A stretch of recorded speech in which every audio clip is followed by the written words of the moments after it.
चैन से सुना है तो जाग जाओ। कॉस्मेटिक्स में होने वाले प्रिजर्वेटिव से हर साल भारत में होते हैं कई लोग बीमार। कहीं आपके क्रीम में तो ऐसा कोई प्रिजर्वेटिव नहीं जो आपको बहुत ही बीमार कर दे। प्रिजर्वेटिव से बचे, प्रिजर्वेटिव से दूर रहे। फंडामेंटल्स 101 सीरीज में आपका स्वागत है, जहां हम कॉस्मेटिक्स बनाने के फंडामेंटल्स के बारे में बात करेंगे। तो चलो सीखते हैं प्रिजर्वेटिव्स के बारे में। तो पहले जानते हैं प्रिजर्वेटिव्स क्यों ज़रूरी है। कोई भी पर्सनल केयर प्रोडक्ट का पीएच होता है 5 से 5.5 के बीच, और 5 से 5.5 के बीच का पीएच हमारी स्किन के लिए कंपैटिबल होता है। लेकिन ये पीएच बहुत सारे माइक्रो ऑर्गेनिजम्स के लिए भी कंपैटिबल है, जैसे कि बैक्टीरिया और फंगाई। तो ऐसे पीएच लेवल्स पे बैक्टीरिया और फंगाई बहुत ही इजीली ग्रो कर सकते हैं, बढ़ सकते हैं। दूसरा पॉइंट, काफ़ी सारे पर्सनल केयर प्रोडक्ट्स में ज़्यादातर पानी होता है और माइक्रो ऑर्गेनिजम्स की ग्रोथ के लिए पानी का होना बहुत ज़रूरी है। लेकिन ये ऑयल बेस्ड कॉस्मेटिक्स में नहीं होता है, जैसे कि ये है हमारा हेयर ग्रोथ ऑयल मोहकब्स का अपना। ये ऑयल बेस्ड है और ऑयल बेस्ड कॉस्मेटिक्स में प्रिजर्वेटिव्स ऐड करने की ज़रूरत नहीं होती। तो आते हैं पॉइंट नंबर 3 पे। पर्सनल केयर प्रोडक्ट्स में कई सारी चीज़ें होती है, जैसे कि plant oils, extracts, vitamins, minerals और बहुत सारे टाइम ऑर्गेनिक मैटर्स भी। ये सारी चीज़ें माइक्रो ऑर्गेनिज्म के लिए अच्छा खासा फूड सोर्स बन जाती है। और चौथा पॉइंट, हम हमारे पर्सनल केयर प्रोडक्ट्स को कई टाइम रूम टेम्परेचर पर रखते हैं या फिर ह्यूमिड एनवायरनमेंट्स में, जैसे कि शैम्पूज और कंडीशनर्स को हम रेस्ट रूम्स में रख देते हैं। एक बार फिर ये ऐसी कंडीशंस होती हैं जहाँ पे माइक्रो ऑर्गेनिजम्स बहुत ज़्यादा अच्छे से ग्रो हो सकते हैं। पॉइंट नंबर 5, काफ़ी टाइम हमारे पर्सनल केयर प्रोडक्ट्स ऐसे पैकेज्ड होते हैं जहाँ पर हमें बार बार उसमें हाथ डालना पड़ता है। इससे हम उसमें नए माइक्रो ऑर्गेनिजम्स को रीइंट्रोड्यूस करते रहते हैं। इससे रिकंटामिनेशन का खतरा काफ़ी बढ़ जाता है। तो ये सारी चीज़ें मिलकर बना देती है एकदम ही लाजवाब कंडीशंस माइक्रो ऑर्गेनिजम्स की ग्रोथ के लिए। इसीलिए हमें चाहिए प्रिजर्वेटिव्स जो हमारे प्रोडक्ट को सेफ रख पाए, जिससे हम माइक्रो ऑर्गेनिजम्स से कंटामिनेट ना हो जाए। लेकिन काफ़ी लोगों का ये कहना होता है कि प्रिजर्वेटिव्स यूज़ करना अच्छा नहीं होता। क्यों? क्योंकि ये हार्मफुल होते हैं, टॉक्सिक होते हैं। लेकिन ये समझना चाहिए कि प्रिजर्वेटिव्स का थोड़ा टॉक्सिक होना ज़रूरी है। अगर वो टॉक्सिक नहीं होंगे तो माइक्रो ऑर्गेनिजम्स को कैसे मारेंगे। प्रिजर्वेटिव्स का काम ही यही है कि बैक्टीरिया और फंगस को बढ़ने से रोकना और प्रोडक्ट को कंज्यूमर्स के लिए सेफ रखना।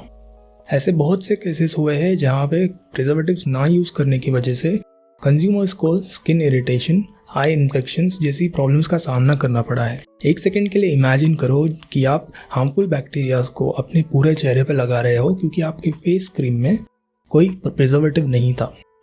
तो प्रिजर्वेटिव्स की जहाँ ज़रूरत है वहाँ उसे यूज़ करना अच्छा होता है। इनकी वजह से हम काफ़ी सारी पोटेंशियल हेल्थ प्रॉब्लम से बच सकते हैं। तो अब चलो देखते हैं प्रिजर्वेटिव्स हमें किन किन चीज़ों से बचाते हैं। तो पहला है मोल्ड।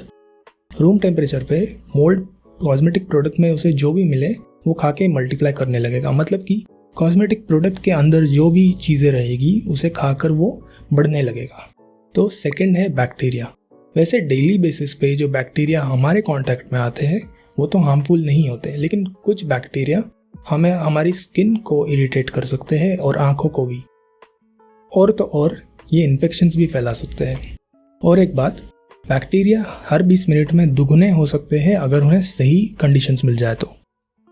और सीरियस इन्फेक्शंस होने में हमारा इम्यून सिस्टम भी वीक हो सकता है और कुछ रेयर केसेस में डेथ भी हुई है। तो आपको अंदाज़ा ही हो गया होगा कि प्रिजर्वेटिव्स होने कितने ज़रूरी है।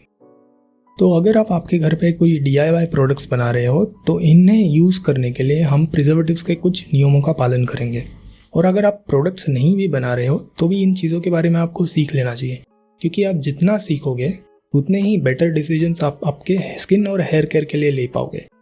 तो पहली चीज़, हमें चाहिए ब्रॉड स्पेक्ट्रम प्रिजर्वेटिव्स, मतलब ऐसे प्रिजर्वेटिव्स जो एक से ज़्यादा टाइप के बैक्टीरिया के खिलाफ कारगर है।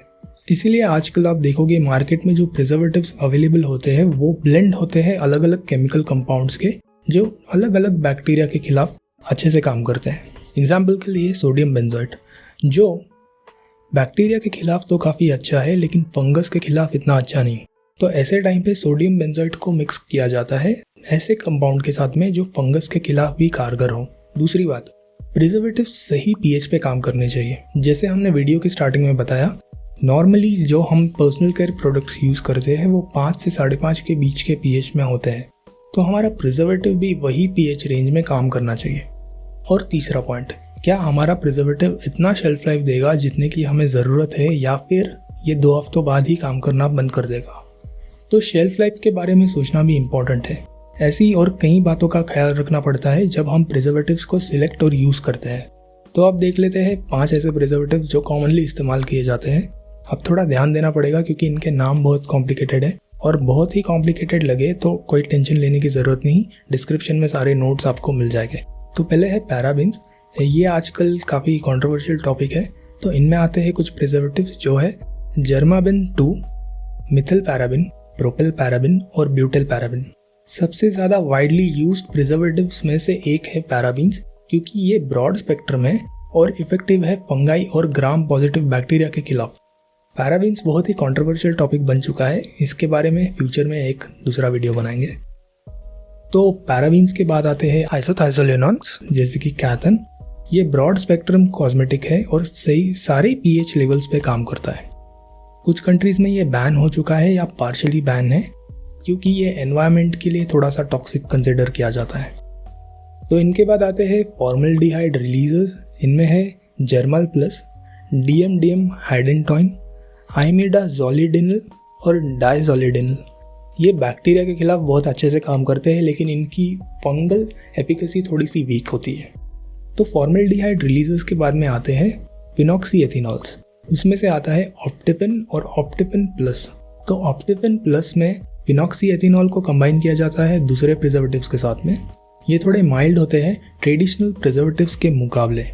ये ब्रॉड स्पेक्ट्रम नहीं होते हैं, तो इन्हें caprylyl glycol, sorbic acid, potassium sorbate या EDTA के साथ में मिक्स किया जाता है ताकि ये ब्रॉड स्पेक्ट्रम बन जाए।